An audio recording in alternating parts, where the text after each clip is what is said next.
ইরানে মার্কিন হামলার পাল্টা জবাবে হরমুজ প্রণালীতে দুটি জাহাজে হামলা চালিয়েছে ইরান। একই সঙ্গে সব ধরনের জাহাজের জন্য হরমুজ প্রণালী সম্পূর্ণ বন্ধের ঘোষণা দিয়েছে আইআরজিসি। পাশাপাশি বাহরাইন এবং কুয়েতে মার্কিন ঘাঁটিতেও ইরান হামলা চালিয়েছে বলে দেশটির গণমাধ্যমের খবরে দাবি করা হয়েছে। হরমুজ প্রণালী বন্ধের ঘোষণার পর তেলের দাম ব্যারেল প্রতি $2 বেড়েছে।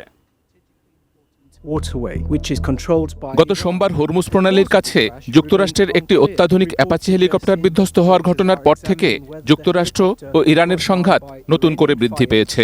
ইরান এটি ভূপাতিত করেছে এমন দাবি করে ইরানে হামলা চালায় যুক্তরাষ্ট্র।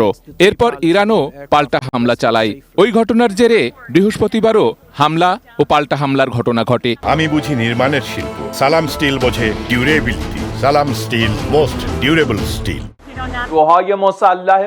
যুক্তরাষ্ট্র বারবার যুদ্ধবিরতি ভঙ্গ করেছে উল্লেখ করে ইরানের ইসলামিক রেভলিউশনারি গার্ড আইআরজিসি বলেছে, পরবর্তী নির্দেশ না দেয়া পর্যন্ত হরমুজ প্রণালী বন্ধ থাকবে। তাদের দাবি, অনুমতি ছাড়া দুটি তেলের ট্যাঙ্কার হরমুজ প্রণালী পার হওয়ার চেষ্টা করে। ওই সময় জাহাজ দুটিকে লক্ষ্য করে হামলা চালানো হয়। হরমুজ প্রণালী বন্ধের ঘোষণার পর বিশ্ববাজারে তেলের দাম বৃদ্ধি পেয়েছে। পাল্টাপাল্টি হামলার পর বুধবার মার্কিন প্রেসিডেন্ট ডোনাল্ড ট্রাম্প বলেন, চুক্তির দর কষাকষিতে ইরান সময়ক্ষেপণ করেছে, এজন্য দেশটিকে কড়া মূল্য দিতে হবে।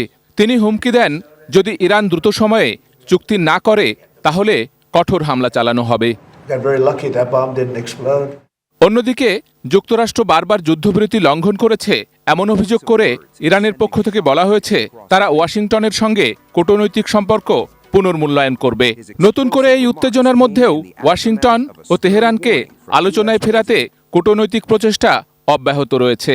তারই অংশ হিসেবে বুধবার কাতারের একটি প্রতিনিধি দল ইরানের রাজধানী তেহরানে পৌঁছেছে। Sheikh Abdus Salam, desk report, ATN news.